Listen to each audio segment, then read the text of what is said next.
One of the painful truths of comedy. You always take shots from folks who just don't get the joke.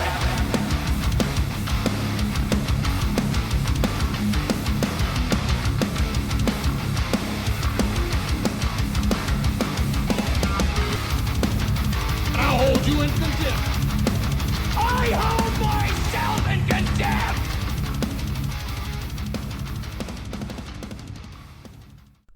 What's up, everyone? Welcome to another episode of the House of Contempt. I am your host, Daemon Michael. All right, so we have a long episode for you today here.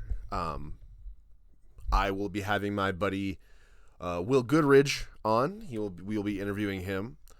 So we're just gonna get kind of right into it and shit. All sorts of stuff going on this month. So I told you at the end of the last episode that 2023 is the year of contempt, and I was not fucking lying. We are off to a fucking speed racer fucking start. All right, we are gonna be fucking blowing your shit up this year. All right. I'm not kidding you. I've added like 400 new people to my Facebook page in the last couple of days. Just to see if that fucking that gets the name out there more, you know. So we're gonna be blowing your shit up. We are going to be redoing the entire studio here.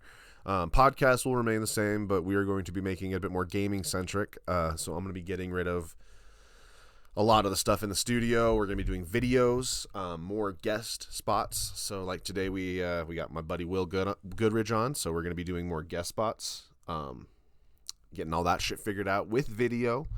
I would like to hire a couple people to come on for staff work at some point for like producing, shit like that. So, all that kind of like video stuff, shit like that. So, looking forward to it. That's going to be a big year for us here at the House of Contempt. We're going to be, hopefully on the road at some point. I'm going to be going out of town. We're going to be connecting with people. We're going to be, all up in your fucking face. So 2023 is the year of contempt, people.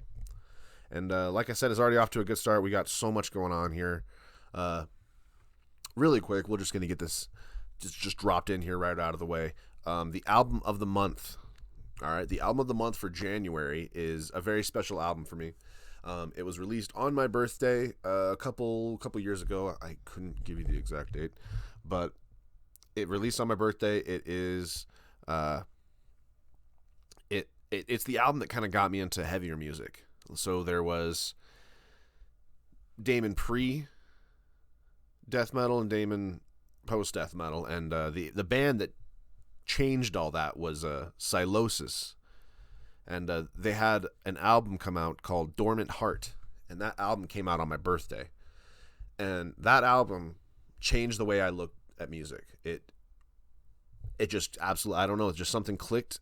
I couldn't tell you exactly what it was, but it just something clicked with that album that made me realize that heavy music could be so much more than just heavy music. I don't know, it was a crazy album. So Dormant Heart by Sylosis is the album of the month for January, because that came out on my birthday, and my birthday's this month. I just turned 28, so the album it's a very special album to me. I love that album. Excuse me. And yeah, Dormant Heart by Sylosis is the album of the month for January.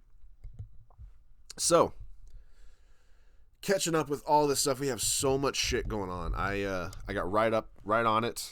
In 2023, I am now the first thing we're going to announce. I'm the host of the Decava Open Mic Comedy Night.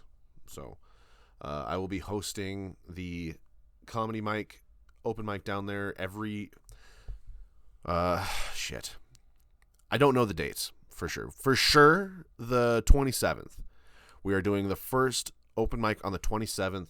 I would like to do one this Friday, but it is up to the owner of the venue, who I have to keep in contact with. But we are going to be starting that the 27th for sure.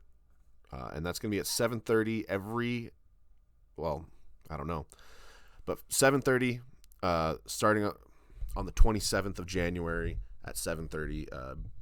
Sign-ups at 7. Just be there, kind of early, get signed up. I'll get you put on the list. and we'll make it a deal. I'm gonna get some posters and event shits put up so they know. So just we have some marketing material out there, I guess. But on top of that, every Tuesday at 7, we got Cameron Records.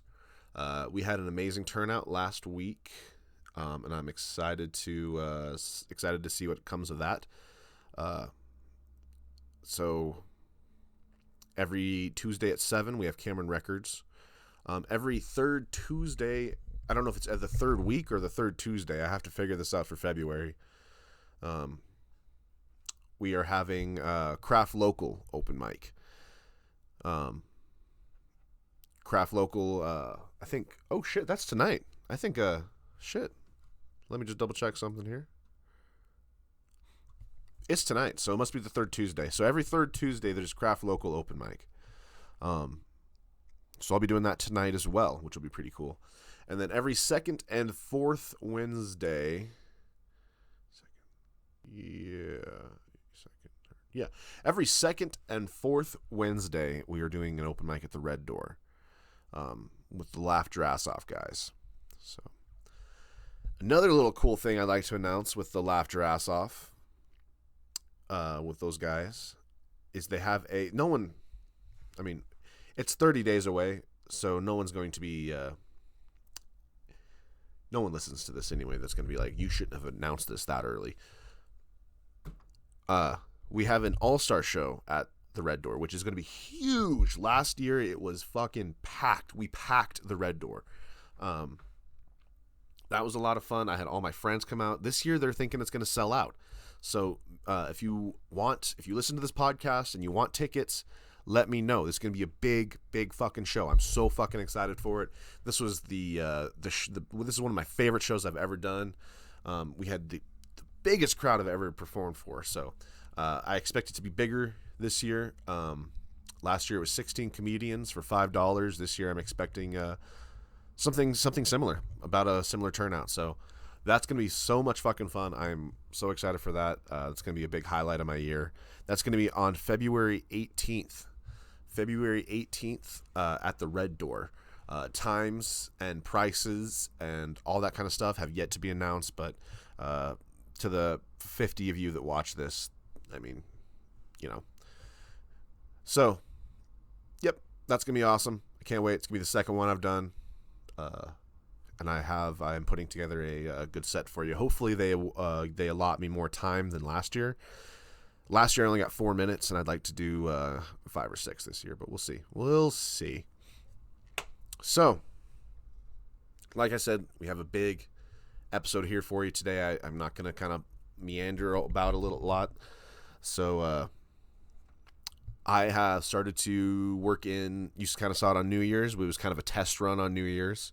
I've started to work in guests on this show. I really like the Zoom format because I like the video.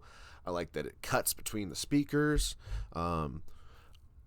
We might keep it Zoom, but I also have a second chair and a couch in here too that we I don't know. I'm going to see how this all turns out, what I like more, what gets more views, etc., what's easier. I think the second mic might be reserved for when I have a producer of some kind. So right now it's just me, just ranting into a microphone. So we do have guests now. So I sat down with my buddy here, Will Goodridge. He is the host of the Cameron Records open mic. He is the Willie G and Willie G and the Smack. He is a super talented musician of all instruments. He has one of the greatest creative minds I've ever met. He's such a gift to Billings, especially to our comedy scene. I love the absolute hell out of him, and we got into a pretty cool conversation about AI and the different eras of comedy and stuff like that. And I've been getting into AI a lot lately. There's so much cool shit, and I might do a whole episode about it today. I don't know. Well, we get into some AI stuff, which has been really really blowing my mind. So I hope you enjoy this interview I have with Will Goodridge. And yeah, I hope you enjoy. This episode of the podcast is brought to you by no one. If you would like to be a sponsor on this channel, send us your information at daemonmichael.comedy at gmail.com or follow the link in the description below. Also, whatever you need, man. Diet supplements, websites, boner pills, you name it and I'll sell it. That's how that works. That email again is daemonmichael.comedy at gmail.com. Now, let's get back to the show. I think we got... Yo! Can you hear me? Hold on. We'll figure this out. One sec. Can you hear me? Yeah? No? Yeah? Huh?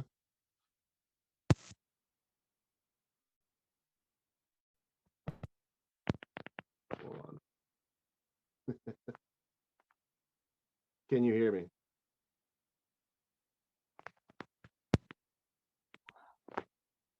What's up? Hey, can you hear me? Yeah, there we go. There we go. All right, we'll do this. All right. All right, let me get all this. All right, now we're resituated. How's it going, Will? Pretty good, man. How are you? Good. Pretty good. Getting ready for the open mic here. Hell yeah, bro. That was quite the turnout we had last night at camp. That was crazy, man. That was so good. That was, I think, probably the best one we've ever had. I don't know about the most people, but that was like, we had a lot of comics go up, a lot of new people, and a lot of audience members too. So it was pretty sick. Yes. What do you want to? Would you ever want to do like a Cameron show? Like try to get a big show, like something? Yeah. Do something big there. Yeah, for sure. I think the only issue with that place for the open mic and shows is like just the lack of booze, but like food or really anything. Like I mean, even that chick last night mentioned it. Like I think that's what kind of deters a lot of people, because a lot of them just, they want to kind of just go have a drink and chill with their friends and tell some jokes and shit. And so when there isn't anything like that there, it kind of deters some people. But I've tried to do a show there before and not a lot of turnout. So I don't know how to get people to show up, but I'm always down for shows, man. Last night was kind of cool, kind of a not a fluke, but it was kind of it was a I think we're getting in a groove here. People are starting to kind of hear about it a little bit, maybe. Yeah, totally. I know the guy last night, he came because he just wanted to tell a joke or two. Yeah, so. exactly.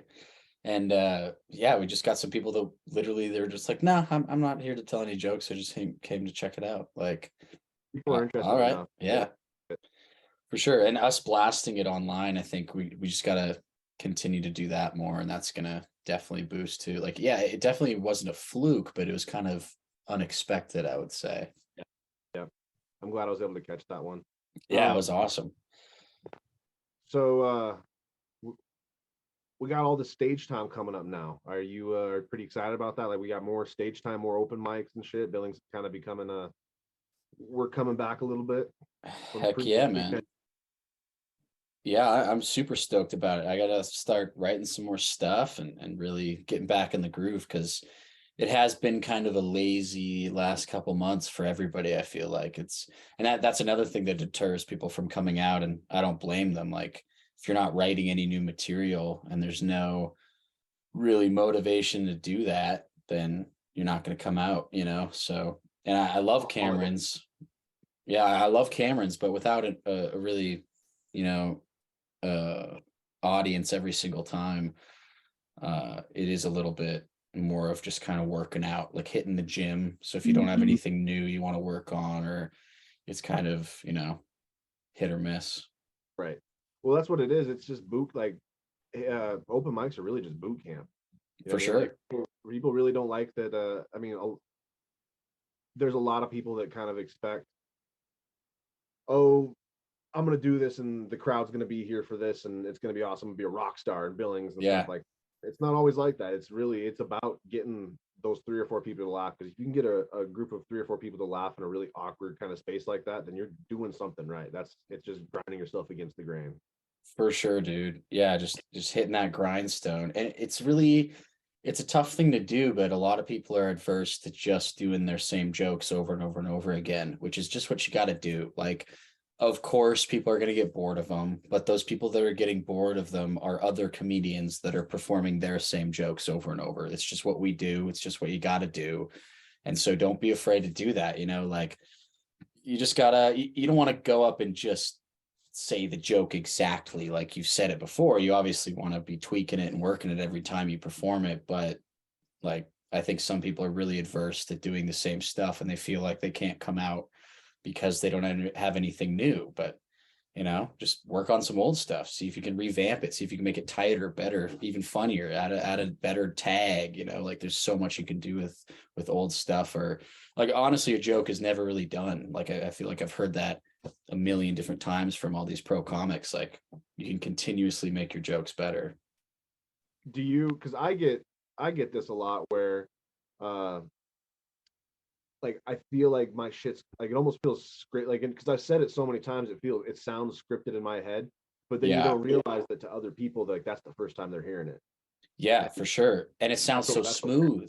Like to you, you've done it so many times, like especially with some of these songs that I've been doing for a couple of years now. Like I'm just on autopilot.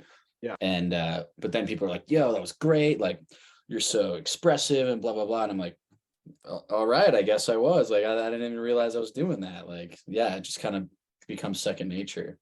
Yeah, like the it feels robotic to you, and you feel like, I mean, as long as you're conscious of it, I think you can avoid it, but it feels robotic to you in some way. But like to the audience, this is like, that's what makes it look so fucking smooth and cool to them, is because they've seen that before. So, but to you, you obviously.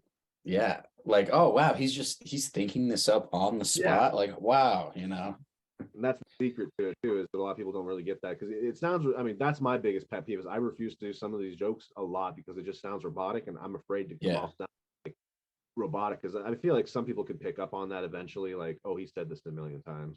Yeah, and that is harder in a smaller town like this because every once in a while we get lucky, and like last night there were a lot of people I've never seen before. I've never, like, audience included. But you're going to run into, like, if somebody enjoys comedy and wants to come out, like they're going to end up seeing a lot of the same stuff because we don't have a huge cast of comics here in town, and we don't really have the opportunity to, like, if we had open mics every single night, multiple every night, we would have so much more material, so way less of a chance that when you see the same comedian that you're going to get the same stuff, so. That's why it's important. I really like that. I like that you do this too. You keep up with the guys from Bozeman and Missoula and shit like that too. Yeah, that's important too, because we're Montana. Like, this is a lot. People from other states probably couldn't really wrap their heads around Montana quite as much, because like town over is state over for them. You know what I mean? For real, yeah.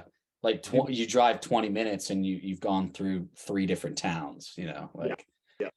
So here it's a lot different. A whole day trip. You got to plan it out in a day, and if it snows, you're like, well, that's not happening. And no, I know it sucks. Like, yeah, that's what's really tough, and kind of, I love Montana so much, but it is kind of motivating to move when you're starting to get these opportunities, but you have to drive 3 hours and spend an entire weekend just to do one gig. That if you think like, okay, yeah, the pool is going to be a little bit bigger if I go somewhere else, and maybe I won't get those opportunities that I'm getting here right away.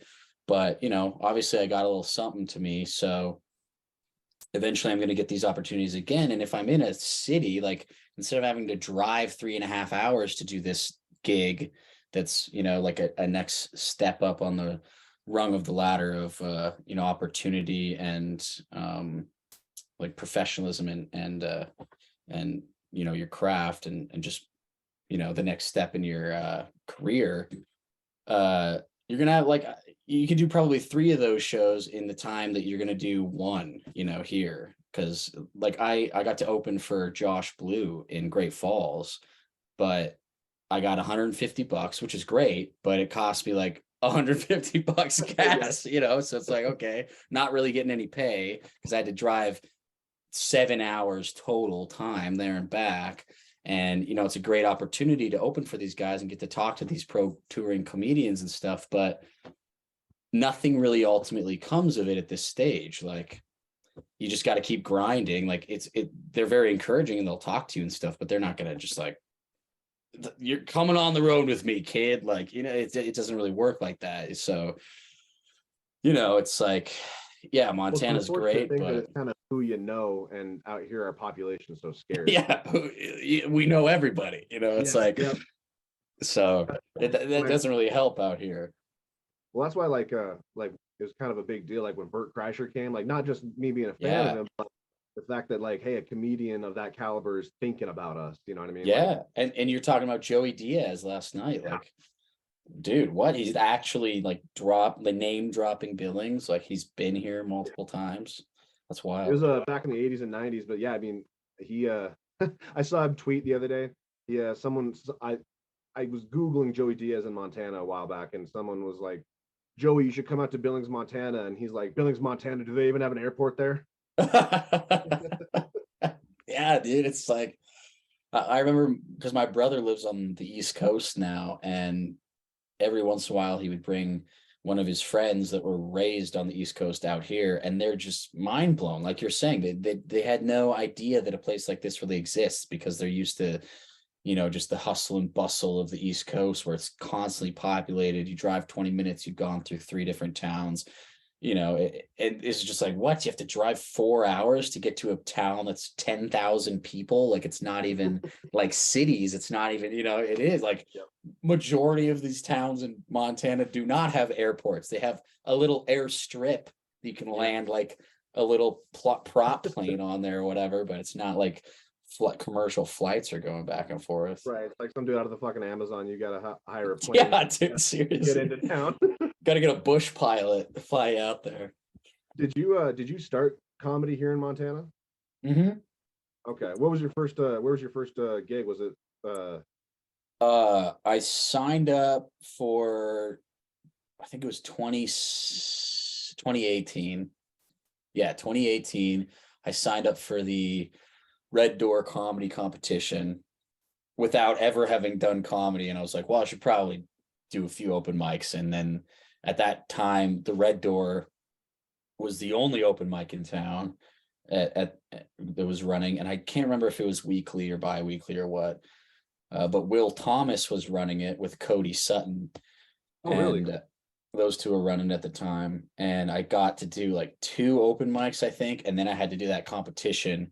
And the next, like the top 3 guys moved on to the next round. And I lost by 1 point. I got 4th place by 1 point. So, and then I was like, I'm done with comedy for a while. Right. And then I moved to Vancouver, back to Canada where I'm from. And I was going to do like improv, like Second City style stuff, or like the Groundlings, because there's a great improv school in Vancouver called Theater Sports, but it's a school, so it costs a lot of money, and I didn't have the money to do that. So I ended up doing stand-up again because there's a great stand-up scene in Vancouver. And then I was like, oh, this is free and multiple times a night, multiple times a week. Like, screw improv, dude. This is what I'm doing. Because you can do the same, like, I'm not a particularly, true to form stand-up, I would say. I just kind of doing whatever up there. So it's like I can do whatever. That's kind of what I realized. Like, I just go on stage and be an idiot, and as long as I'm making people laugh, doesn't matter. What are comedy competitions? I've never done a comedy competition. Like, I don't even know if a panel to judge. I've never done one of those. It always seemed kind of silly to me just to have someone, because I always feel comedy is pretty subjective. So to have someone go up and judge comedy was a little weird to me. And they've tried it here in town. People have pitched it here in town, and I haven't gotten it. I just didn't know what it's like. Or do you feel like it's kind of a weird thing to objectify? Yeah, you nailed it on the head, man. I don't think there has been one here in Billings. I can't remember. I haven't heard of it. But at the time I just like did it like in 2018. I was like, okay, this is going to be a great way to launch me into it. Like, whatever, I'm just going to sign up and do it, But then like last year, no, 2021, I actually won a comedy competition in Bozeman's funniest human person or whatever. And so I went from like sucking ass in a like starting in a comedy competition to actually winning one. But as soon as I did that, I kind of had the same thought that you had, like that you just like vocalized. It is really subjective. And just because I was the funniest on that particular night, because there are a bunch of other really funny comics, like any other panel of judges, any different, like if there's a different audience on any other particular night, I might not have been the funniest one. So I don't think they're inherently bad. I don't think that I will really participate in any in the near future just because it's kind of whatever. But you don't want to, like, I don't know, it's fine if you want to do it, and it's just another cool show or whatever, and can move some people forward and give them confidence and whatnot. But you gotta take it with a grain of salt, because it's like you were just the funniest person that night. Like, Yes. because once you do a lot of shows, like I would say you were by far the funniest comic last night at that open mic. I like far and away. I think you killed it, man. You had great jokes like written and shit. Like, that's not to say there weren't other great comedians, really good comedians that killed it. Like Ken Palmer was great. Nick is hilarious, right? But like tonight, we're going to this other open mic. There's probably going to be another funniest person. Like it really is just subjective. Who's the audience? Who are the judges? Who's there? So they're fine. Like, but they are kind of weird. Like I kind of, once you get to thinking about them, it's like, all right, like what really is a comedy competition? So kind of in the same vein, I was watching some AI stuff. I've been really getting into AI lately. Kind of all the AI imaging, like Yeah. there's that theory that once AI starts, it's going to exponentially kind of like increase, and it's going to build upon it. Like I feel like we're in the midst of that now with like all these AI judges and Chat GPT, and we're about to see the explosion happen. And it's gonna be wild. well, they're starting to do they can write stories, they can even develop movies, like in like multiple image scripts. Yep. And do you think that at some point in the future AI is going to come for comedy? Because it's going to come for everything. Do you think I for sure, dude. I think so. Was that the end of your question? Yeah, like, do you think, is AI going to come for comedy? Yeah, I for sure think so. I was actually just talking to my guitar teacher / friend a while ago. We were having the same discussion about music, and it's already happening. And like, for example, I see all these advertisements on YouTube where these guys are like, oh, you gotta get this software. Like all you do is drop, copy and paste and hit this button, and you got the greatest beat in the world. And it's like, okay, but like, are you really an artist? Like you just hit a couple buttons and this computer generated this for you. So in the same vein, it's like, okay, like, yeah, I've read some funny AI scripts and they make me giggle, but it's a completely different thing than like, I don't know. I don't know, because I think humans are weird, and it's been crazy to watch us all get addicted to like TikTok and our phones and like all this stuff and just kind of fall into this stuff. So I would hope that there's still going to be a place for like the true artists, even if AI explodes, because I love going to see live comedy and watching these people go on stage and share their stories and their experiences and their jokes. And like, this is their perspective on stuff and only theirs. And, you could have an AI generator write you some jokes and I could go up and perform them or whatever, but it's not going to be the same as like, I've had this thought about comedy in general. It's more popular than it's ever been. There are more comedians than there's ever been in history. It's huge, but it's such like a young art form that like this is the first time this has ever really happened, like that we've had this many people. And so I was thinking about, we're all going to end up writing like the same jokes at some point, because there's only, we kind of consider it low hanging fruit or whatever, but there are some jokes that are real, like low hanging fruit, obviously, but most like jokes are gonna, there's probably some guy in Maryland that has the same thought about microwaves that I do, and he writes a joke about it that's really similar to mine. So I was thinking in the future, the only way to really write comedy or music or poetry or anything is gonna be your own story. Like That's true. Like your own experiences, your story, your siblings, your parents, your dog, your cat, like whatever, like, because if I just make a general joke about a microwave, odds are there's some comedian in Saudi Arabia that's making the same joke. There's just so many of us now that the odds are that your joke is already written somewhere else, or somebody else is going to write the joke, a joke that's very similar to one that you've written. So See, so same thing with AI. Yeah, like I don't know, man. It's AI, but well, as far as AI and comedy, I really do think live stand-up. I mean, live is it's in the name there, but live stand-up comedy is going to be immune to that kind of AI. Like it's coming for our jobs. Like I don't think AI is going to be able to come for comedy because, like what you just said, it's a very perspective-driven thing. Yeah. Comedy, really, all they're going to be able to do is just kind of give you the objective A plus B equals C kind of. This will equal the biggest punchline. There's not a perspective there, and then there's also little like you put. I mean, I don't think any kind of super intelligence could really, no matter, I don't care how smart you are, they're not going to be able to like get little things like a wink or a little totally. But like how is a AI going to do, like, you watch old Jim Carrey stand up? Yeah. Oh like, God, yeah. The reason he's funny is because he's insanely physical and doing all these faces and impressions. Like, good luck with that, computer. Like how are you gonna, how do you write that? The AI will say that is funny.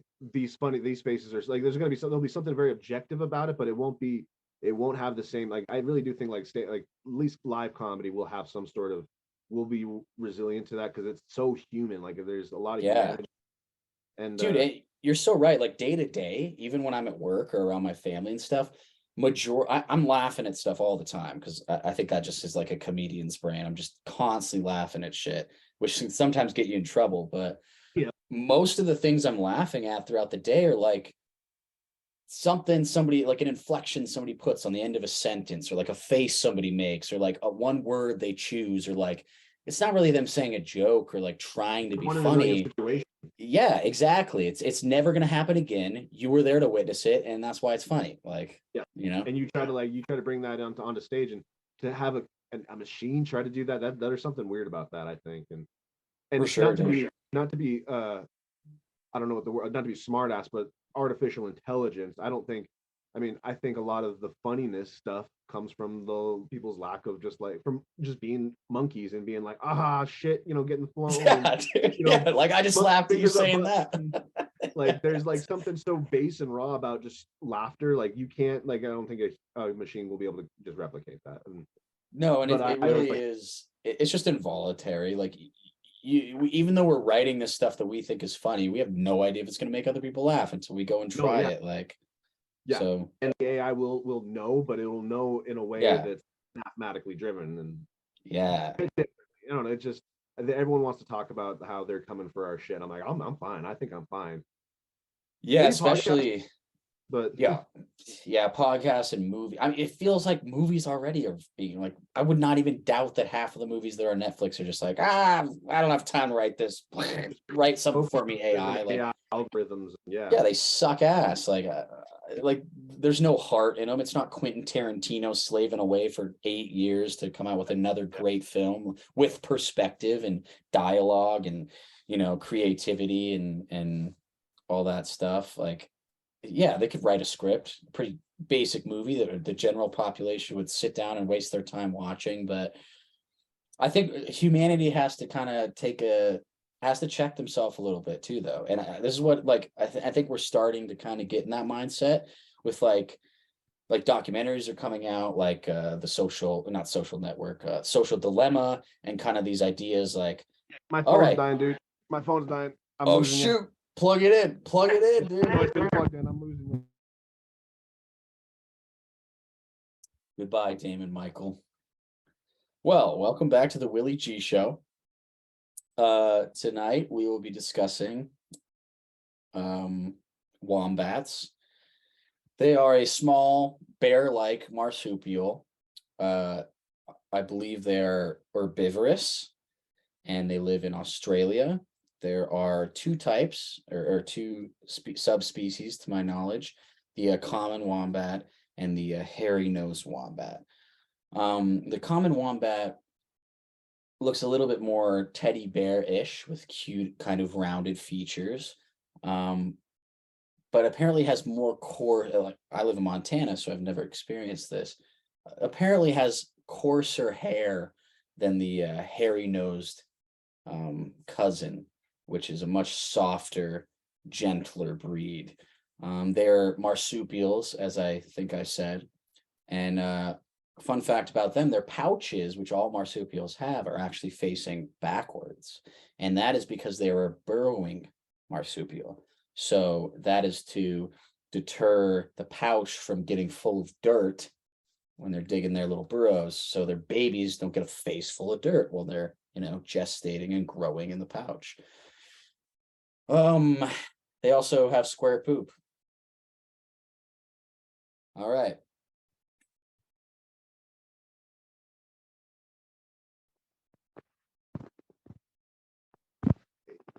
Yo, Sorry about that, man. we're back, baby. We're back in. We were flowing too. It was going good. I know, man. Well, dude, Clay, if you need any regular guests, I'm always available. Awesome, dude. Yeah, I like. We're flowing. We're good. I like the way these guest things are going. So, cool. For sure, dude.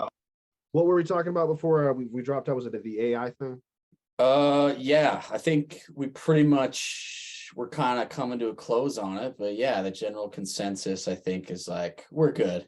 Like at least live stuff, That's, yeah. So then dystopian futures, all that kind of shit that we got. Yeah.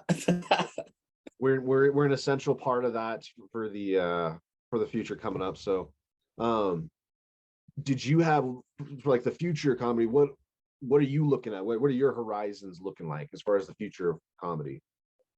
Man, to be honest with you, it's kind of a little bit like I was saying earlier. It's like a no man's land for comedy right now. It's different than it's ever been. All of these people that I aspire to be and that I look back on, and even the pros that are pros now, they came up in kind of the classic world of comedy that we all have known forever. I don't really know, man. Like it's so different now, like let alone all the cancel culture and stuff. I don't think that's really going to have a big hit on comedy. Kind of comedy seems to always persist.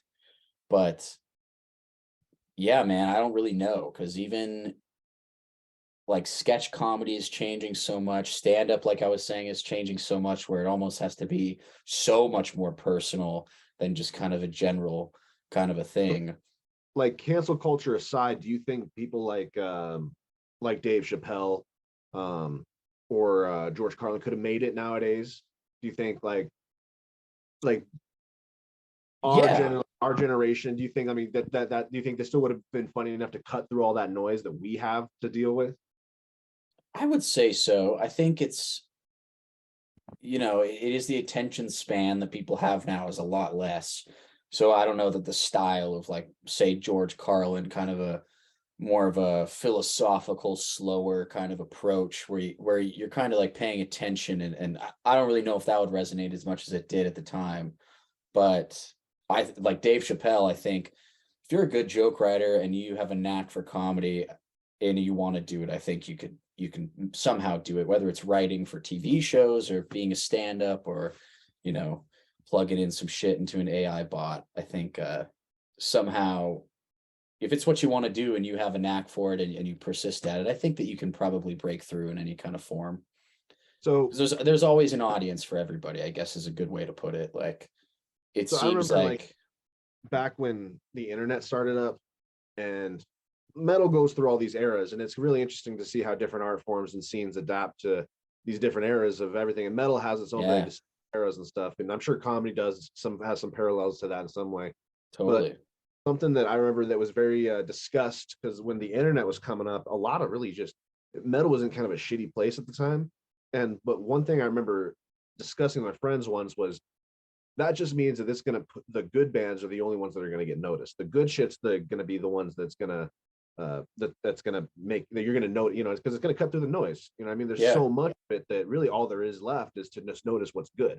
It's because there's a lot of static out there. And like I said, maybe I'm sure there's some parallels with comedy as well, but I do think like the talent speaks for itself and does cut through a lot of noise sometimes. Not always, it takes a lot of maneuvering you gotta put it out there. It's not just, you can't just be good at something, but it I do think talent does cut through a lot of the noise if you're willing to put it out there. Yeah, absolutely, man. It, like Netflix or the streaming services as an example again. Yeah, there you There's go. there's a lot of pile of crap that's like there's a lot of crap to sift through now because it's just more quantity over quality nowadays. But I remember like when Stranger Things came out, for example, I just scrolled past that for probably a good month before it came out. And then I slowly would see people like talking about it like online. And I was like, okay, I guess I'll check this out. And it was great, lo and behold. And now it's, this worldwide phenomenon that everybody loves because it's a really it's a good show. But it wasn't like this, sometimes it happens that way where it's just like overnight success or whatever, like blows up. But then there's some things like that it takes a little bit of time and digging, and people got to sift through the BS and like, oh, this is something good. I want to share this with people. I want to let everybody else know. And eventually it rises to the top. So I think you're right, man. It speaks for itself. See, like, I feel like back in like when there was cable and the way you got your movies was through the theaters, there were singular networks that you would get your media from.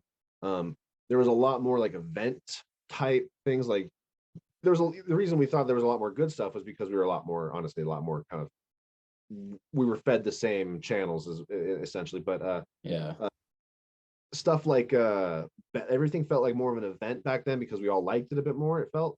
But nowadays, like, there's so much stuff that when something's good when you hear it. Like it's on Facebook, it's on Twitter. It's not Tiger King, for an example. Like it feels like an event, like all of everyone's really everybody at the same time. Totally.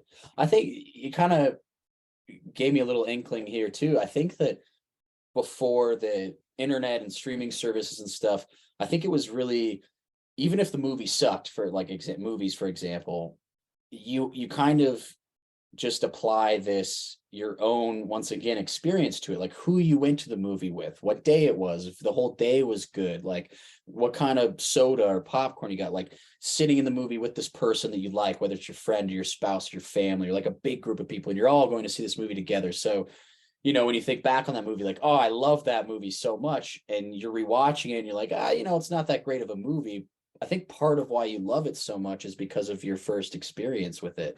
And now a lot of our first experience are sitting on a couch or watching a movie on my laptop and stuff. And it's not nearly the same experience, and I'm alone a lot of the time. And I think it's the same with live performances, and why they feel so special is you have to buy, some of them are like, you got to buy a ticket before they're gone. And if you miss it, you can't go. And it's going to be this experience, and people are going to be there, and it's going to be this band that you love, and you can go with these people that you love and experience it and make memories. And, it's a lot different than just typing it in on YouTube and watching it. So I think that has to do with a huge part of it too. I don't know if this is connected in a whole lot of ways, but why comedy movies, for example, like there used to be a lot, like you knew the good comedy movies. There's a lot of the National Lampoons, The Hangover, you knew the good comedy movies, the Happy Gilmores, stuff like that. Why do you there's a few recent ones in memory that make me laugh, but why do you think that there hasn't been like a really good comedy movie in a while? Do you think is it offend? Do people are offended? People can't get on the same boat on what's acceptable, or is it star power? Or I don't know. I think all those things have to do with it, but in my eyes, it really just comes down to an issue that I have personally as an artist that I have to overcome, is trying to appease everybody.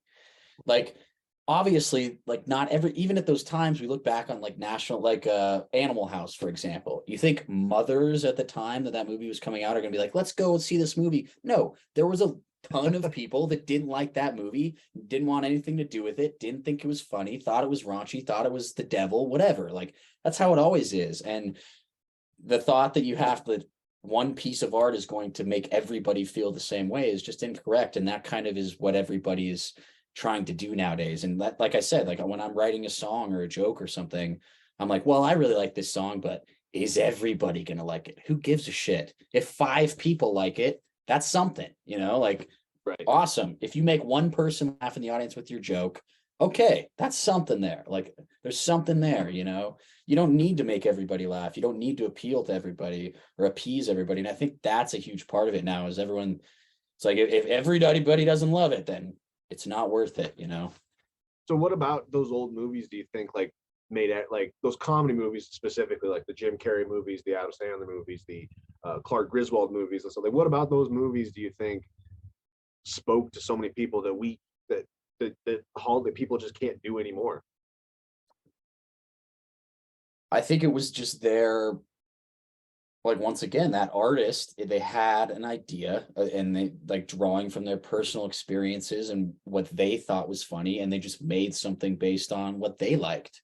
And they weren't thinking. I think there was a lot less thought about other people because with social media and just being online and constantly getting everybody's opinions about you all the time and constantly giving your opinion to so many, like I could go comment on 100 YouTube videos in the next 10 minutes if I wanted to give all these opinions, you know. And in that amount of time back then, I could only watch one movie and give one opinion. And now we just get, you know, inundated with mass amounts of opinions and we're giving mass amounts of opinions.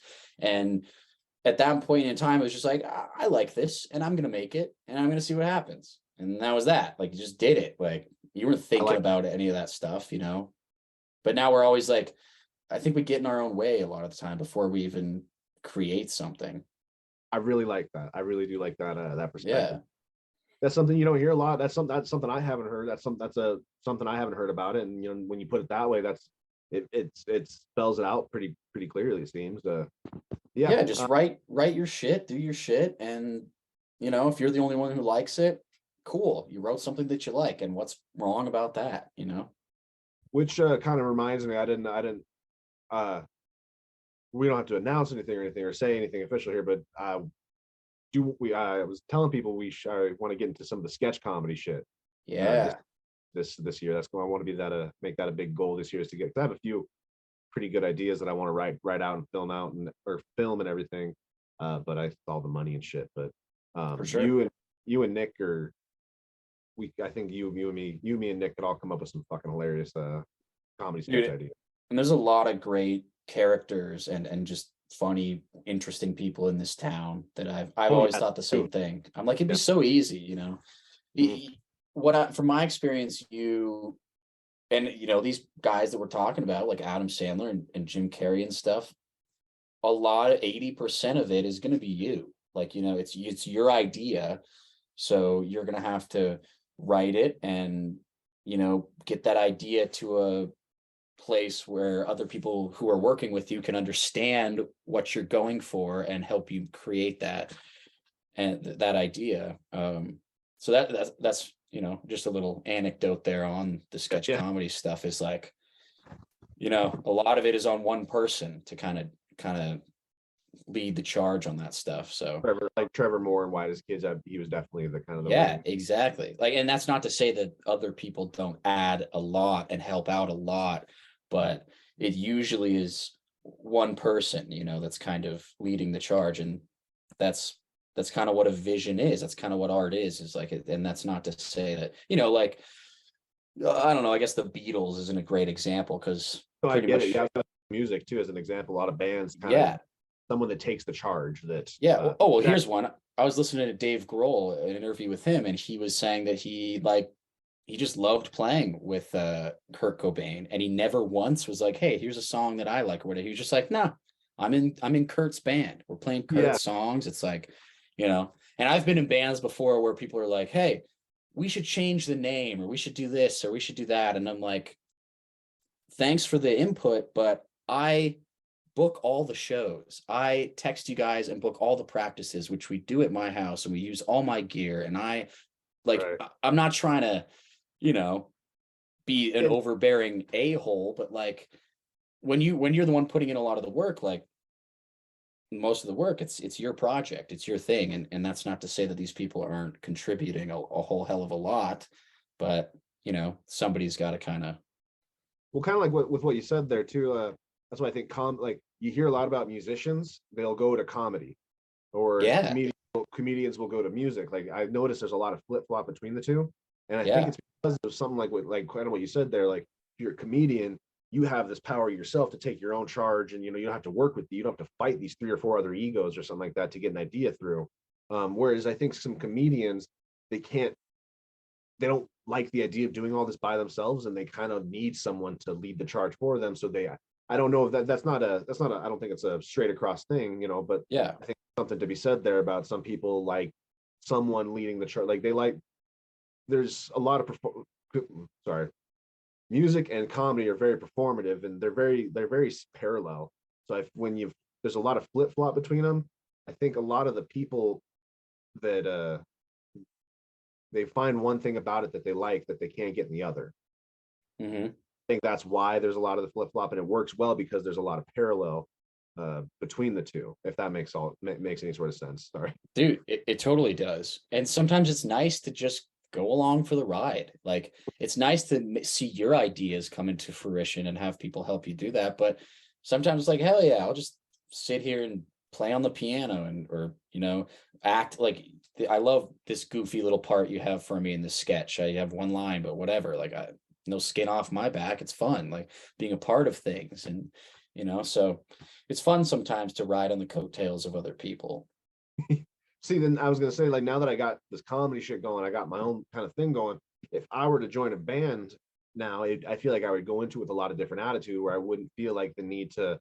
I have this channel right here to kind of get my shit out, but I wouldn't need to. I wouldn't need to then feel the need to get that out in the band or anything like that. So I feel like I could balance out band life a bit better now that I have comedy to kind of give me a channel elsewhere. Yeah, you have your own personality outside of that, and your own different goals and different things, so you can bring something else to that group. But yeah, music, when you do it with 4 people, I mean, like you said, there's one person, but with music you always have to share your intensity, your vision with 3 or 4 other people to some degree. And with comedy, it's nice because it's just like, this is me, this is all my personality, this right? Is it, dude. Yeah. Yep. And even it's so different with like even sketch comedy and music and stuff, is because even like you write a sketch and you're like, hey Will, I want you to play this part or whatever. I think I don't know why, but it seems like for me personally, that would be a lot less of an attack on my ego, I guess to say, than if somebody's like, hey, we're going to be in this band and we're only going to play my songs, and you just have to sit there and play all these parts that I give you. I don't know why that, maybe now that I'm saying it out loud, I guess that is like a parallel. Like you're saying, it is kind of like being in a band, that you shouldn't have that kind of an attack on your ego, because it is very similar. It's like, if that's not something you want to do, that's fine. Yeah. But you want to bury yourself in some degree, and with one person leading the charge, it is a bit harder to bury yourself much, Exactly what you said, I think, is what plays into it. When you have something that's outside of it, it's a lot less of an attack on your ego, because it's more just you're lending your skills and your talents to help somebody else's vision, rather than just being like a slave to their vision. And this is all you get to do, and you never get to do anything else, and blah, blah, blah. But like that's what Dave Grohl said in this interview. I remember, I think it was on Howard Stern, and Howard Stern was like, Kurt Cobain dying, it kind of sounds terrible, but it almost freed you as an artist in a way. Do you think that you would have ever recorded any of your own personal songs if Kurt was still alive? And Dave Grohl's response was, oh, hell yeah. Like, we all would have gone off and still recorded and done our own solo projects and stuff while still playing with Nirvana.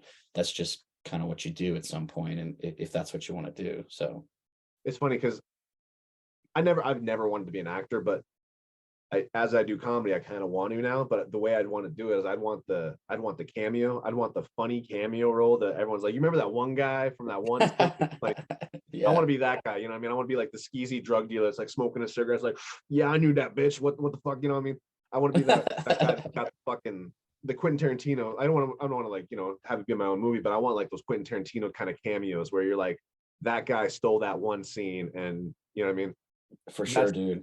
At that point, like at this point, I never wanted to be in front of the camera a whole lot, but like as I do comedy, if I were to ever like do something, I would ask specifically, like, I just want the small part, but I want it to be a really good small part. Yeah, for sure, man. And that kind of like stands alone away from the rest of the project too. Like the rest of the movie is great, but you have like this own kind of miniature like art project within it all that stands out so much, and people remember you so much for that scene, even though they remember the rest of the movie, which is great, that doesn't even include you at all. I think some of my favorite movies are where the comedian is that little side character.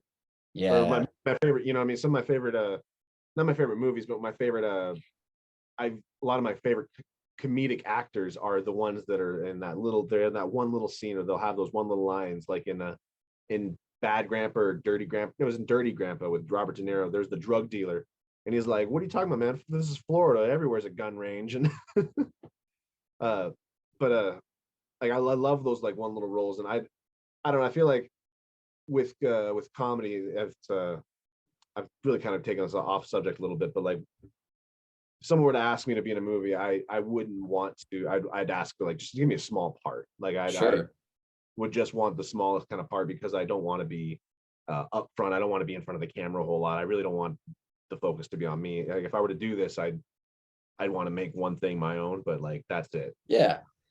And because of that I've gotten I feel like I've gotten this outlet out, and then I don't need to do a whole movie where I'm like, hey, look at me and look at how funny I can be and shit like that. But for sure, dude. Yeah, that's I remember what's that movie called? The Longest Yard, that Adam Sandler movie. Yeah, I and love just that. like thinking of Joey Diaz, and there's all these pro wrestlers and some of the funniest fucking like quote Joey Diaz to this day from that movie. Yeah, and they're like some of them aren't even like, I don't even know if the characters have names that you could remember, but yeah, exactly. But they are like some of the best parts of that movie, you know, just these characters. And you know, when you're a kid, you're just like, that guy's funny, and then you grow up and you're like, oh, it's one of my favorite comedians. Like, no duh, like he's awesome. 100%. That's exactly it. Yeah. Well, dude, I'm gonna start getting ready for the open mic here. I'm gonna kind of close her up here. I appreciate the fuck out of having you on here. This is sure, dude. And anytime. We're gonna do this again. So sounds good, brother. Really quick, let's talk. I want to just talk about everything that we got going on in Billings here, so we can just get it. I can clip this and put it out there, something like that. So we got Cameron Records every Tuesday, and every Tuesday. That's kind of your charge, but we'll all kind of pitch in if we have to. Oh yeah, it's like, you know, that's kind of why I put it on. I wanted there to be a weekly open mic, and I was like we need this in Billings, especially though. Like everything we were talking about before, where Montana is kind of a different beast. It's a little bit harder to do it here. So I was like, if we want to get better, we got to have this consistency. And so that's kind of what I try to do with that. And, you know, it's not always the greatest venue with the biggest audience, but it's a stage. It's a stage you can get on and try your jokes out on. So every single Tuesday, 7 p.m., baby. 7 p.m. every Tuesday. And then the second and fourth Wednesday of every month, we have the Red Door, which we're about to head out to. Yeah, Laugh Your Ass Off. Do they still call it that? Facebook too. Hell yeah. Second, fourth Wednesdays. And then Craft Local, the UFO guys, they do that open mic every third Tuesday. Oh, it's only third now? There's a showcase, but I think you have to be invited. Oh, yeah. Okay. So the open mic is on the third Tuesday, but they have a showcase that you can get invited on. Right. And then now DeCava. Now DeCava, I don't know a whole lot. Sweet. The details. I told him I'll do it every Friday. Yeah. We might have to do it every other Friday. So wait and see on that. But it is going to be 7:30s. All right, every 7:30, either every Friday or every other Friday, starting on the 27th for sure. Sweet, dude. I'm stoked, man. We're getting it going. Yes, absolutely, dude. 2023 is the year, man. Woo. All right. Well, I love you, man. I appreciate you being on here. Love you too, brother. Anytime. I will. I'll see you here probably in about a half hour. So. Hell yeah, dude. See you out there. See you, dude. Adios. Hey, if you like that episode of the podcast, don't forget to check out all the other great stuff we got on the channel. We got other episodes, funny videos, clips, interviews. And don't forget to like and subscribe to catch all the other great content we got.